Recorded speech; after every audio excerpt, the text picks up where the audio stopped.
Muy buenos días. Aquí en Galicia llevamos un otoño muy lluvioso y es difícil encontrar un día apropiado para salir al aire libre como esta mañana. De hecho, las nubes se están dando vueltas y es probable que en algunos momentos vuelva a llover.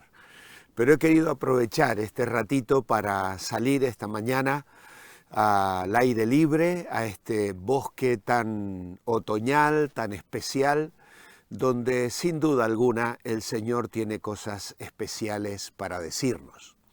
Como sabéis, el domingo no pude estar presencialmente con la Iglesia Revive porque estuve predicando en Villa García, pero luego he podido escuchar el mensaje que Germán compartió con todos vosotros y que está allí en YouTube a disposición de todo el que lo quiera escuchar.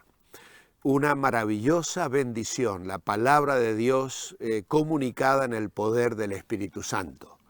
2 puntos usó Germán: las credenciales incontestables para describir a Jesús como el Mesías, el Hijo de Dios, aquel en quien podemos confiar y creer, cuyas evidencias son incontestables precisamente, y luego también el conflicto ilógico, porque vemos allí la situación de Juan el Bautista y cómo la maldad del ser humano llevada al extremo, sin embargo, dentro de los planes y los propósitos divinos para cumplir su voluntad en la vida de su siervo. Hasta ese punto, los creyentes descansamos en el Señor. Nuestra vida está en sus manos y no hay mejores manos donde tenerlas. Nuestra lectura esta mañana se encuentra en el Evangelio de Marcos, capítulo 6, versículo 14 en adelante.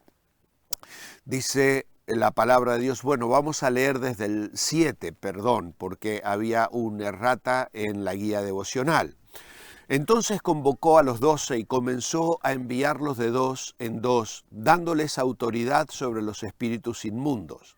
Les ordenó que no llevaran nada para el camino, excepto el bastón, ni alforja, ni pan, ni dinero en el bolsillo, que calzaran sandalias y no vistiesen 2 túnicas. Y añadió: donde quiera que sea, cuando entréis en una casa, permaneced en ella hasta que abandonéis ese lugar.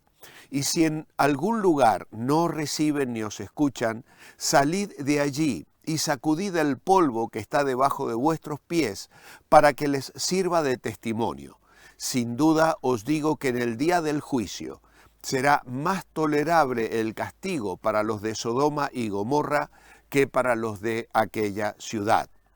Los discípulos, habiendo salido, proclamaban que se arrepintieran.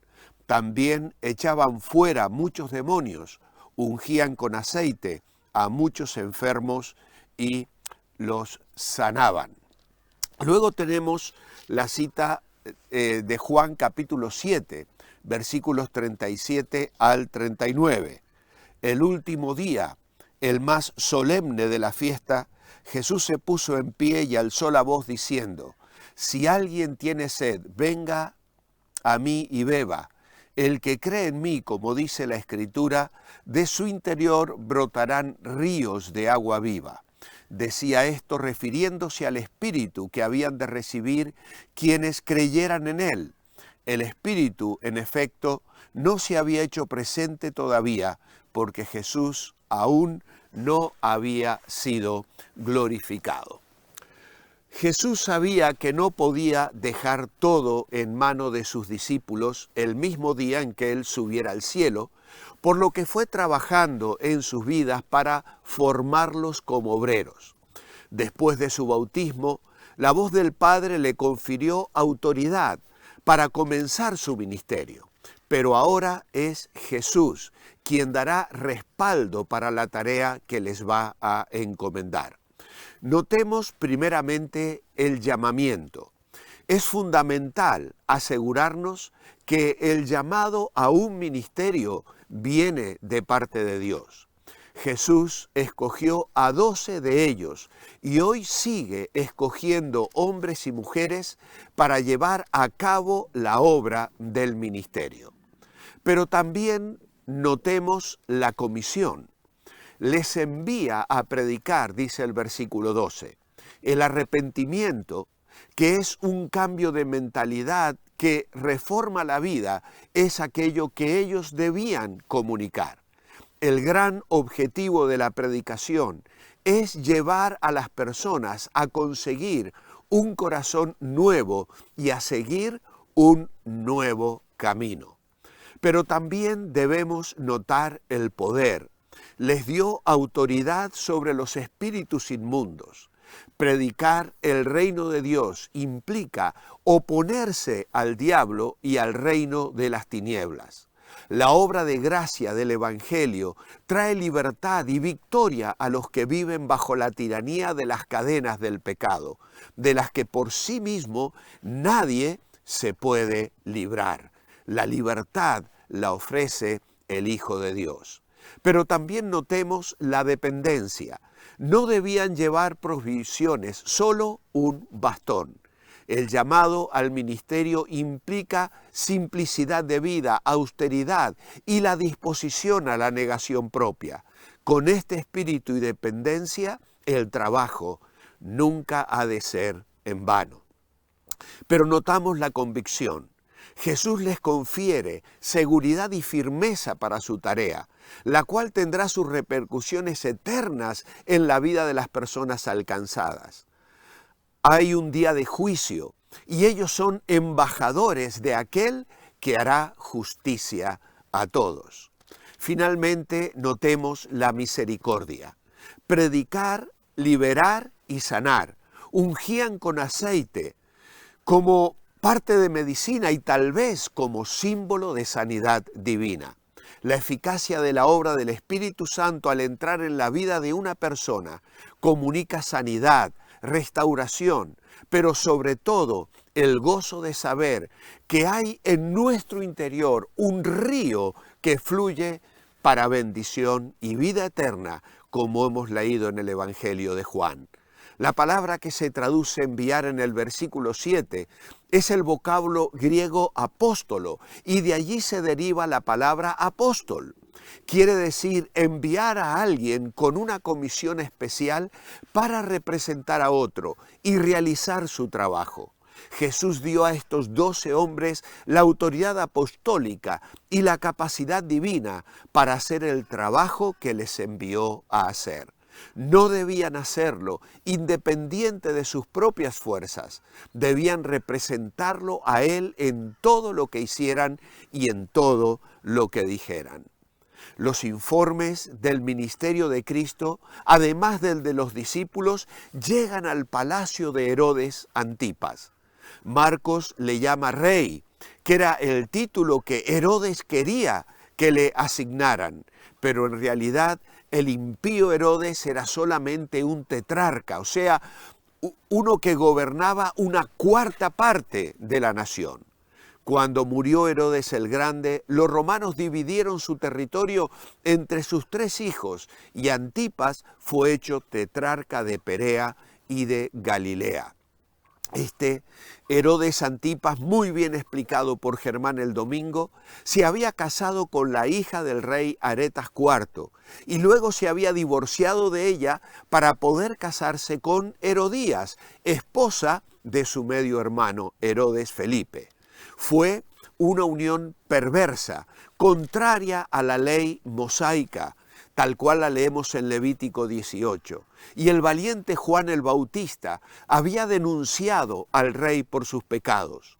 Cuando Herodes oyó de las maravillosas obras de Jesús, estuvo seguro de que Juan el Bautista había vuelto de los muertos para acosarlo y condenarlo.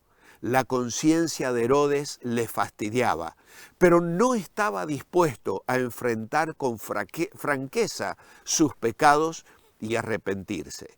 Y en este punto Marcos echa un vistazo en retrospectiva para explicar cómo Juan el Bautista fue cruel e injustamente arrestado y ejecutado.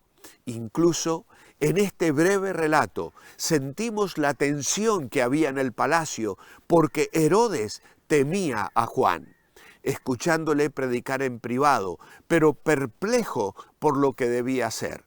La reina Herodías, por su parte, aborrecía a Juan, quería matarlo y esperaba con paciencia el momento más conveniente. En su carácter perverso y obras malignas, estos dos nos recuerdan la historia de Acab y de Jezabel, de Primero de Reyes, capítulo 18 al capítulo 21.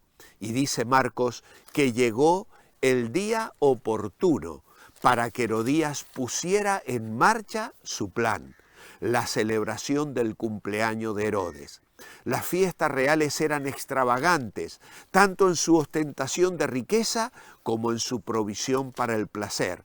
Los judíos no hubieran permitido que una mujer danzara ante un grupo de hombres y la mayoría de madres gentiles hubieran prohibido a sus hijas que hicieran lo que hizo la hija de Herodías.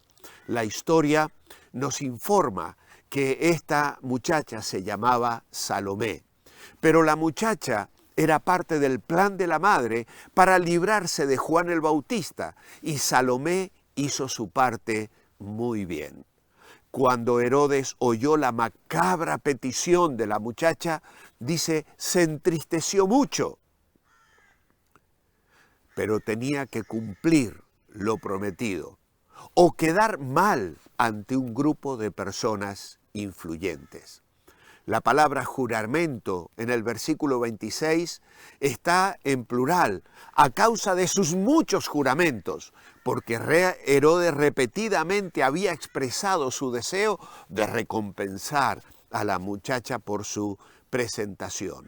Esta era una manera de impresionar a los invitados, pero el tiro le salió por la culata, como solemos decir.